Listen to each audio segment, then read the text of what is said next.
Hi, I'm James Zogby and welcome to Viewpoint. Tonight we'll look at the politics of how Israel is playing out in the GOP presidential campaigns. We'll do that with MJ Rosenberg of Media Matters Action Network. Then we'll get an analysis of recent developments in Pakistan, the impact on U.S.-Pakistan relationships, and we'll do that with Marid Yusuf. He's South Asia advisor at the U.S. Institute for Peace. But first, let's turn our attention to Egypt, the outcome of the first round of parliamentary elections. We're talking to Leila Hilal. She's co-director of the Middle East Task Force at the New America Foundation, former legal advisor to the Palestinian Negotiations Department, and former senior policy advisor to the Commissioner General of the United Nations Relief and Works Agency. Thanks for joining us, Leila. Thank you. I want to talk about the elections. First, the mechanism of them. One simple question to get out of the way. How fair was this? I mean, was it a well-operated election? Well, there wasn't an election law, and it was a competitive election law that allowed for different parties and individuals to participate.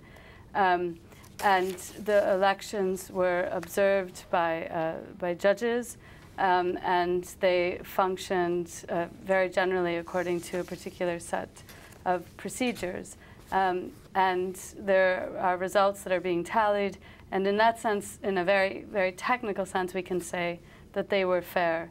The problem, however, is that the military authority, the SCAF, who drew up the election law, created what was an extremely complicated law.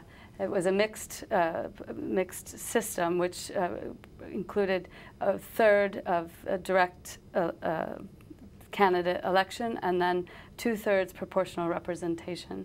The system was also very complicated in other ways, in that it required that the lists include a worker and a farmer, which is a holdover from the Nasser days.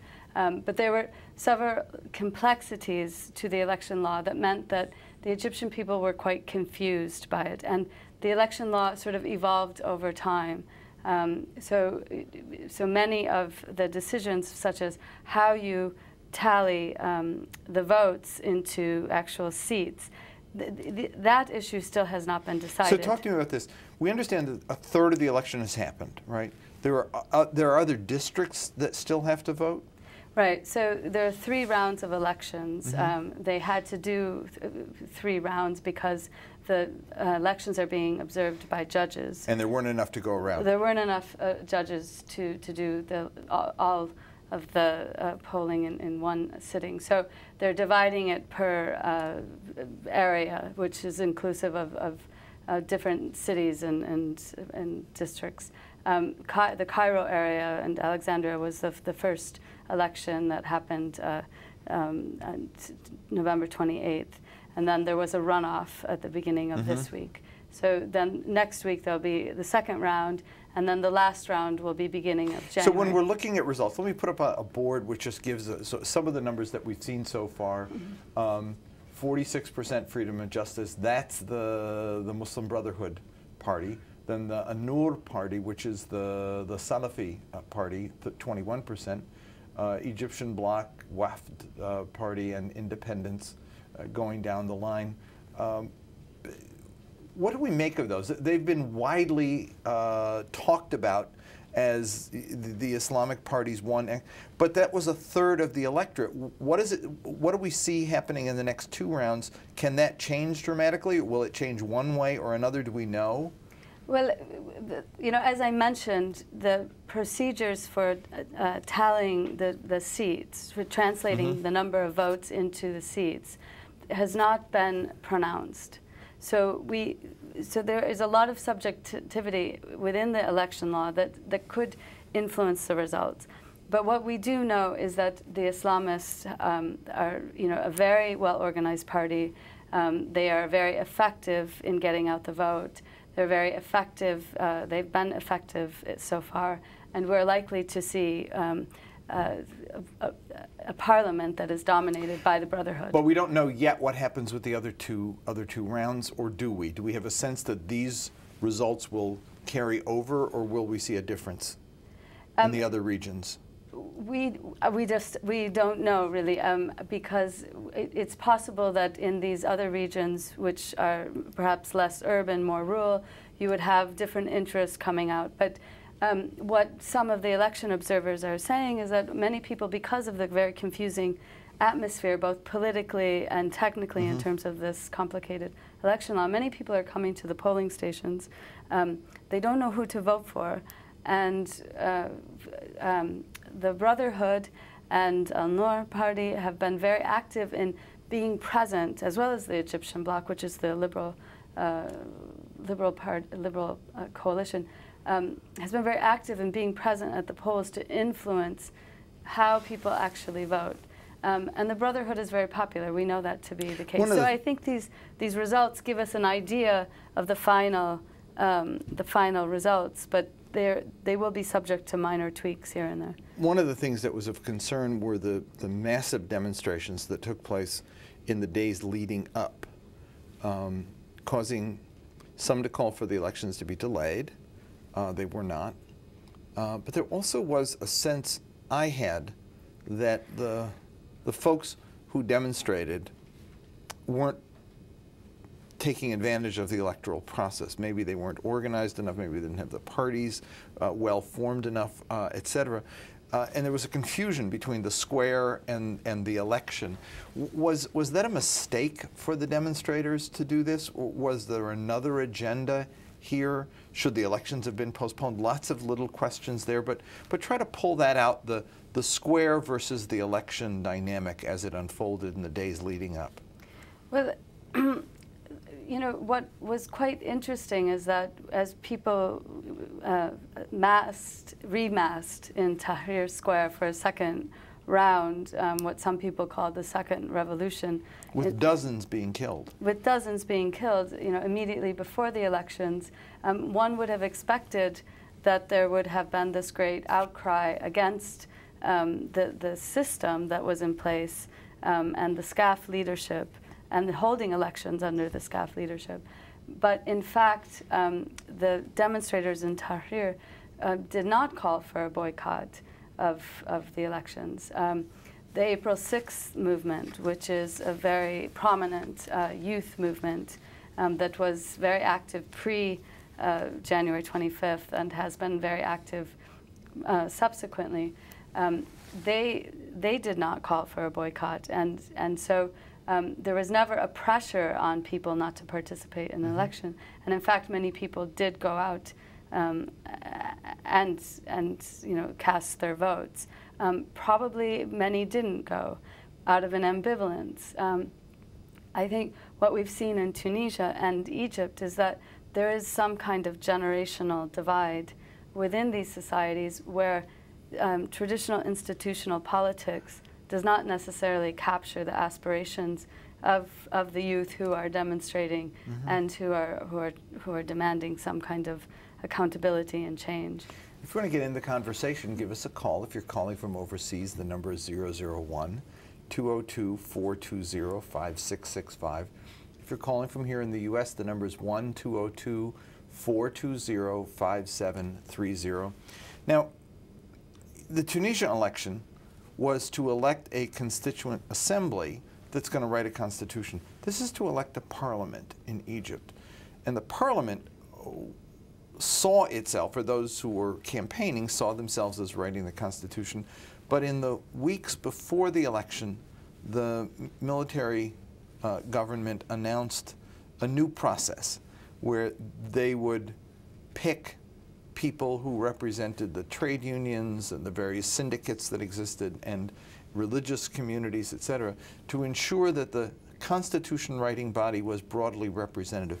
I saw a quote for one of the military guys in the paper today that was kind of disconcerting. He said, the constitution writing should reflect the population, and the election didn't represent the population. A kind of a concern I know that many Christians, for example, and many of the secularists have, looking at the fact that they lost the election.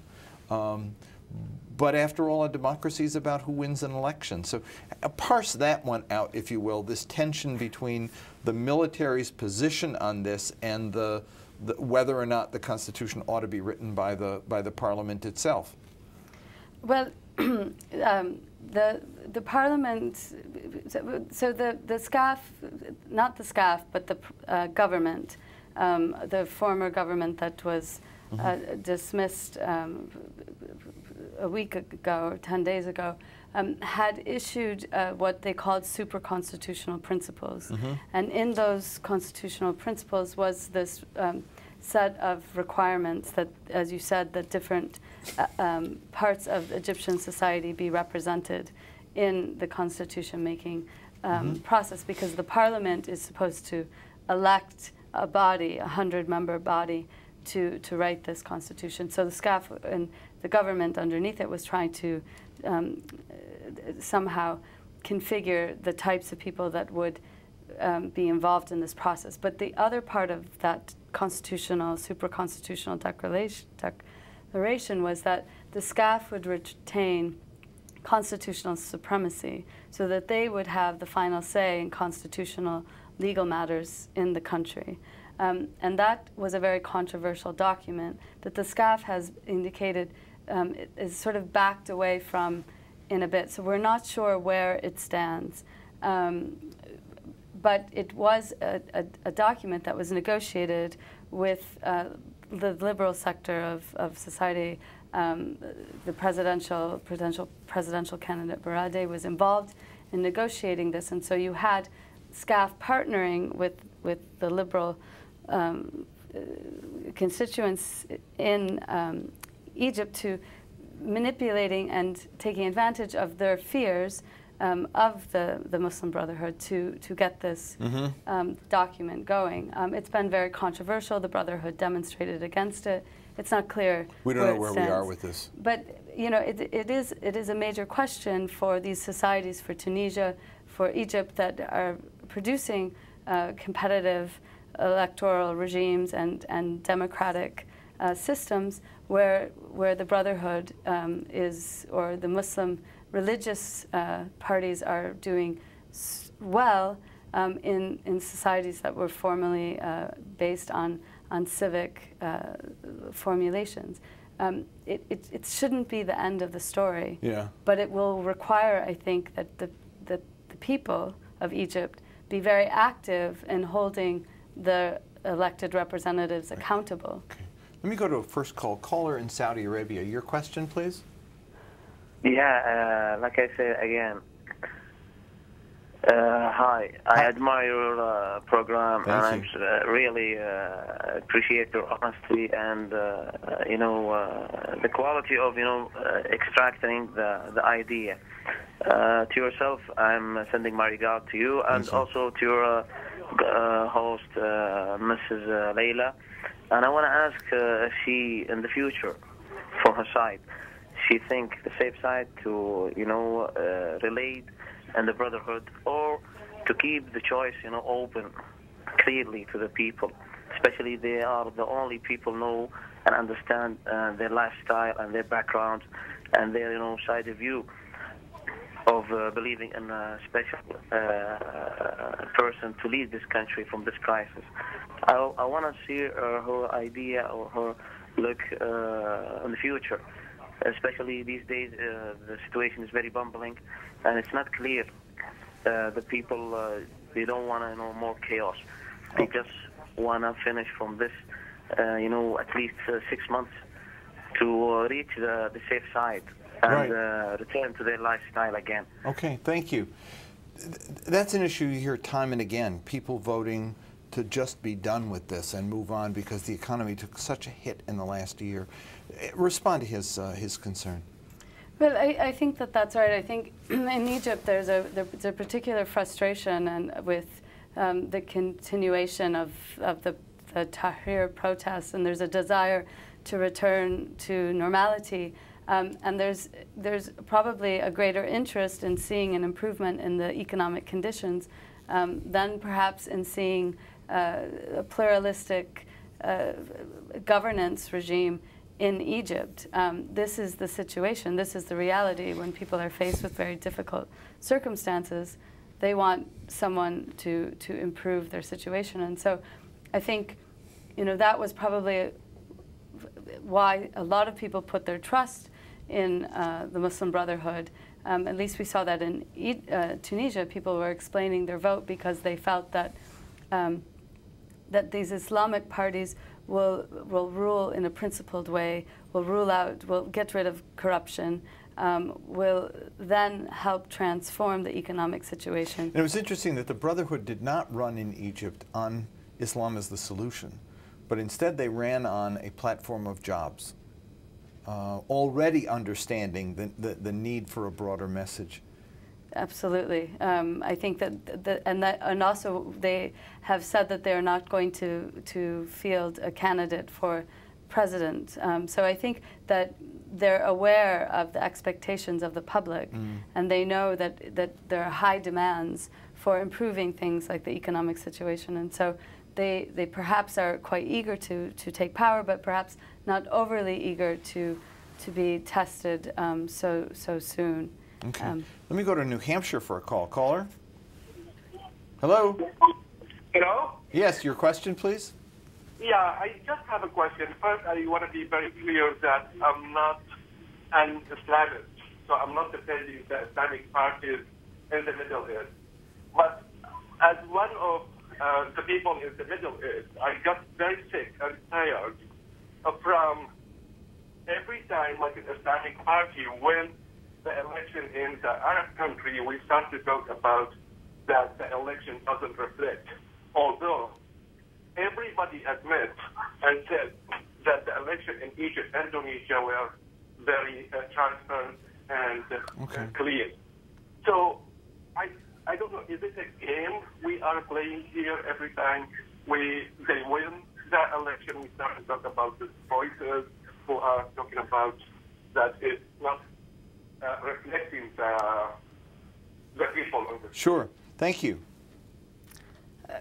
I'm not trying to suggest that the outcome of the elections, which we're still waiting to get the final results on, doesn't reflect the wishes of the people. I think political Islam is a reality. I think there was a socialist era in the Arab world. There is now an Islamic era, and people are waiting and willing to see what kind of leadership that the Islamic parties will produce, and I think that that's fine. But what I think is quite interesting is that there is a generational divide within Egypt, within the societies of the Middle East, and these traditional parties. The Brotherhood has been in existence for decades. It's a very well-established party in Egypt, and I think there is a question whether it represents the aspirations of the emerging youth that has demanded such or has raised its voice in such powerful ways in Egypt. And then the second question is, can they govern? And that's of course a question that would stand no matter who is elected. But I think that there's a particular concern in Egypt, and that is sectarianism.